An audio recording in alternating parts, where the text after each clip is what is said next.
بسم اللہ الرحمن الرحیم۔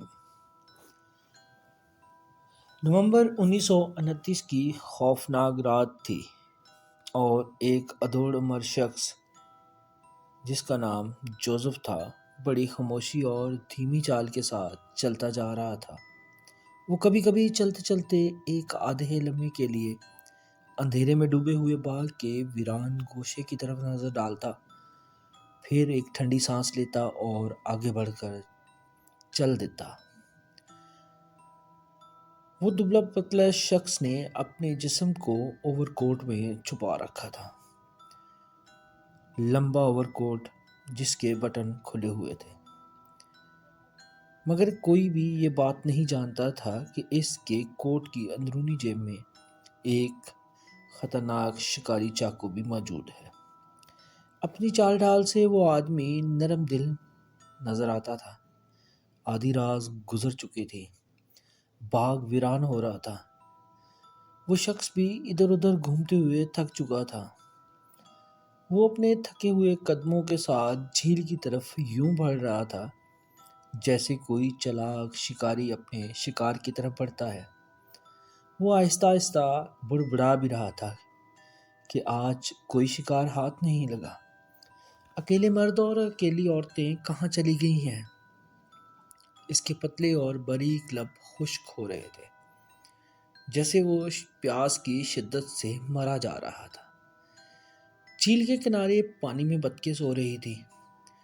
دبے قدموں کے ساتھ ادھیڑ عمر کا وہ شخص ایک بطخ پر نظریں جمائے کھڑا ہو گیا۔ اس وقت اس کی عجیب حالت تھی۔ اس کی آنکھوں کے حلقوں سے باہر نکل رہی تھی۔ اس کا جسم کانپ رہا تھا، دل پسلیاں توڑ کر سینے سے باہر نکلنا چاہتا تھا اور پاؤں کی ایڑیاں جل رہی تھیں۔ وہ نرم خرد شخص ٹھنڈے پانی میں اترنے لگا۔ اس نے جھپٹ کر ایک بطخ کو پکڑ لیا۔ بطخ اپنے آپ کو پکڑے جانے کے لیے پھڑپھڑانے لگی، پھر آہستہ آہستہ اس کی آواز کم ہوتی گئی۔ ادھیڑ عمر شخص نے اپنے ہاتھوں سے اس کی گردن مروڑ دی، پھر گھٹنوں کے بل جھک کر اس نے ٹھنڈی زمین پر بطخ کو رکھا اور اس کا سر اپنے خنجر سے اڑا دیا اور اس کا سر دور پھینک دیا، اور یہاں سے خون نکل رہا تھا اپنے ہونٹوں کو بطخ کے گلے پر رکھ دیا۔ یہاں سے خون کے پھوارے نکل رہے تھے۔ وہ گھٹا گھٹ خون پینے لگا۔ ببا، دنیا کا عجیب و غریب قاتل، یہ انسان اپنے شکار کے زخم پر منہ رکھ کر اس کا سارا خون پی لیا کرتا تھا۔ 1920 سے ایسی وارداتیں جرمن کے ایک شہر ڈیگسٹراف میں مسلسل ہوتی جا رہی تھیں۔ آج تک یہ نہیں پتہ چل سکا تھا کہ اس کے شکار کی تعداد کیا ہے، مگر یہ بات بڑے یقین سے کہی جا سکتی ہے کہ اس نے 20 افراد کا خون اس طرح پیا تھا کہ گردن کو دھڑ سے الگ کرتا تھا اور وہاں پہ اپنے ہونٹ رکھ کر خون پی لیتا تھا۔ اس عجیب و غریب و گمنام قاتل کو کوئی نہیں جانتا تھا۔ اخباروں نے اسے عجیب عجیب نام دے رکھے تھے، جیسے کہ ڈیکسل کا ڈراف، بھیڑیا، خون چوسنے والا قاتل، ویمپائر، درندہ، ایسے نام اس کو دے رکھے تھے۔ وہ 31 سال تک اپنے کام میں مصروف رہا۔ پولیس کو صرف 39 وارداتوں کی خبر ہو سکی۔ اس نے مرد، عورتوں، بچوں کو اپنا نشانہ بنایا۔ اس نے چاقو سے، کینچی سے، خنجر سے لوگوں کو ہلاک کیا، ان کا خون پیا۔ اس کے باوجود اس پر 2 چیزوں کا الزام نہیں لگایا جا سکتا: اپنے شکار کو زندہ یا مردہ حالت میں بے آبرو کرنے کا اور آدم خوری کا۔ وہ انسانوں کو صرف اس لیے قتل کرتا تھا کہ ان کے خون سے اپنی پیاس بجھا سکے۔ ایک مدت تک جرمن کی پولیس کے اعلیٰ حکام اور سراغ رساں یہ سمجھتے رہے کہ یہ وارداتیں 4 مجرموں کے کارنامے ہیں۔ حالانکہ ان تمام وارداتوں کا ذمہ دار صرف اور صرف ایک شخص تھا۔ 9 فروری 1929 کو دو بچے موٹی اور فرینزک بہن بھائی اسکول سے چھٹی کے بعد اسکول کے گراؤنڈ میں کرکٹ کھیل رہے تھے۔ دوپہر ڈل رہی تھی۔ موٹی نے اپنے بھائی فرینزس سے کہا، چلو آؤ گھر چلیں، دیر ہو رہی ہے۔ اسی وقت ایک شریف صورت کم عمر کا آدمی کھیل کے میدان میں جنگلے کے قریب آ کر کھڑا ہو گیا اور دلچسپی کے ساتھ بہن بھائیوں کی تکرار سننے لگا۔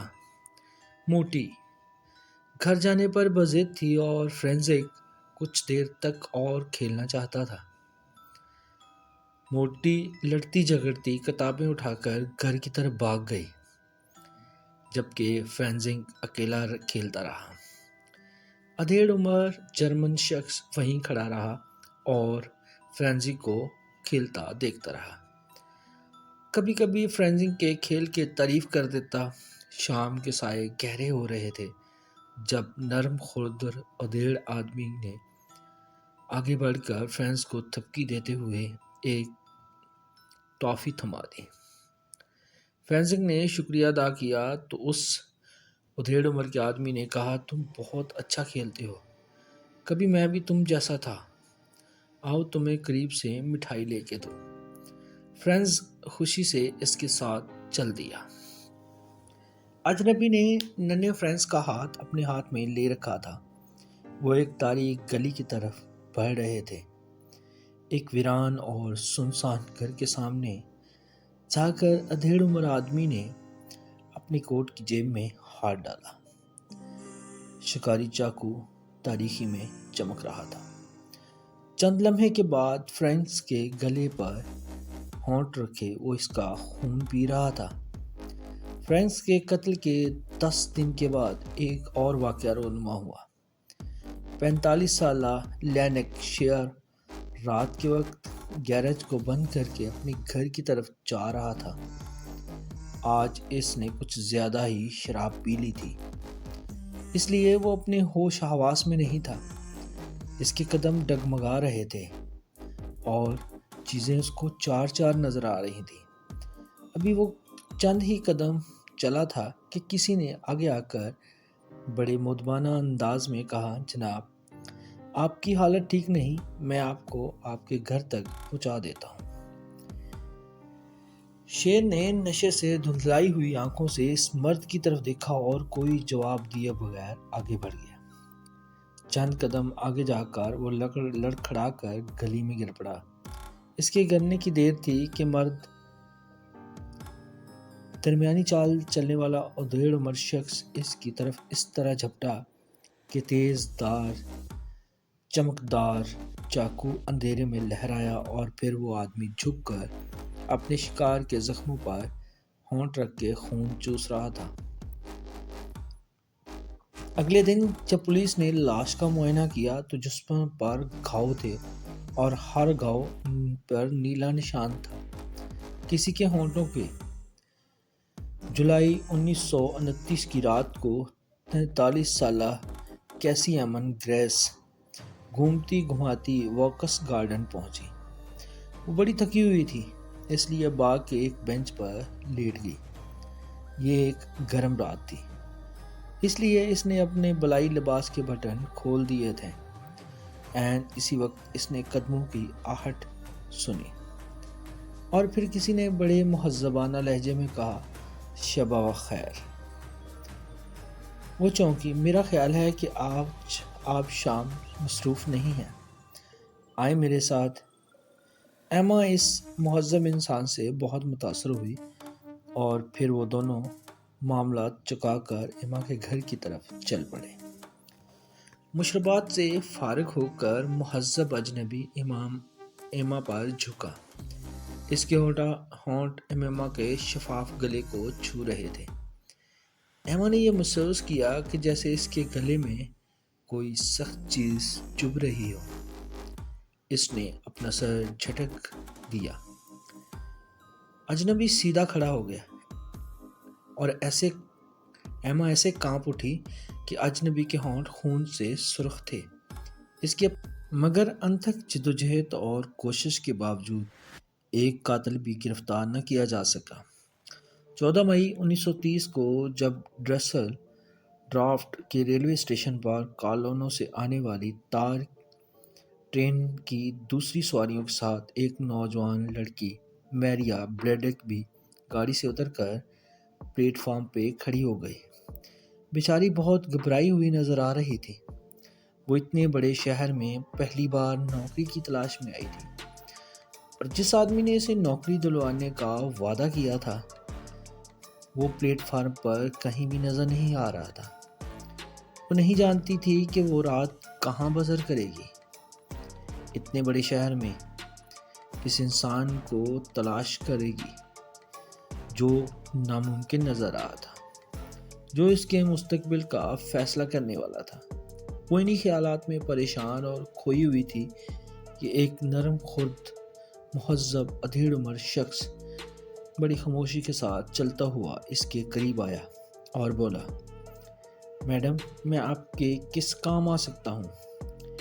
بیچاری لڑکی بکھلائی ہوئی تھی، ایک ہی سانس میں اپنی ساری بات اس کو سنا دی۔ ادھیڑ عمر کے آدمی نے اسے تسلی دی اور کہنے لگا، میڈم، آپ میرے ساتھ چلیں، میں آپ کو اپنے گھر لیے چلتا ہوں، وہاں کھانا کھاتے ہیں، اس کے بعد میں آپ کو کسی سستے اور معقول ہوٹل میں رہائش دلوا دوں گا، اور اس کے بعد صبح کچھ آپ سوچ لیجئے گا، شاید آپ کو نوکری دلانے والا بندہ آپ سے رابطہ کر لے۔ رات آپ وہاں اطمینان سے گزاریے گا، صبح جو بھی ہو آپ فیصلہ کیجیے گا۔ لڑکی نے ادھیڑ عمر شخص کا شکریہ ادا کیا اس کے نرم اور موزبانہ رویے پر، اور اس کے ساتھ چل پڑی۔ مرد سے اپنے گھر لے گیا، یہاں اس نے گرم دودھ کے ساتھ ڈبل روٹی کھلائی، پھر بولا، چلیں تمہیں کسی ہاسٹل میں چھوڑ آؤں۔ اجنبی سے کسی ہوٹل میں لے جانے کی بجائے گریفن برگ کے جنگلات میں لے گیا۔ جملہ تفصیل یاد تھی۔ مزے کی بات یہ ہے کہ اس انوکھے اور خون پینے والے قاتل نے اپنی بیوی تک کو پتہ نہیں لگنے دیا تھا، اور اس کی بیوی اس کے تمام وحشیانہ جرائم سے قطعی لا علم تھی۔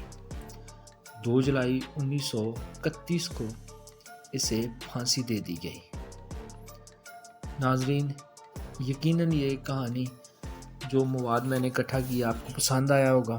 اگر پسند آیا ہے تو ویڈیو کو لائک کریں، چینل کو سبسکرائب کریں، اور کمنٹ باکس میں اپنی قیمتی آراء سے مجھے لازماً آگاہ کریں۔ جزاکم اللہ، ملتے ہیں انشاءاللہ اگلی کہانی میں۔ ناظرین، علی اردو وائس چینل کو سبسکرائب کریں، بیل آئیکن کو پریس کریں تاکہ ہر نئی آنے والی کہانی کا نوٹیفیکیشن بر وقت آپ کو ملتا رہے۔ اگر ویڈیو اچھی لگی ہے تو ویڈیو کو لائک کریں۔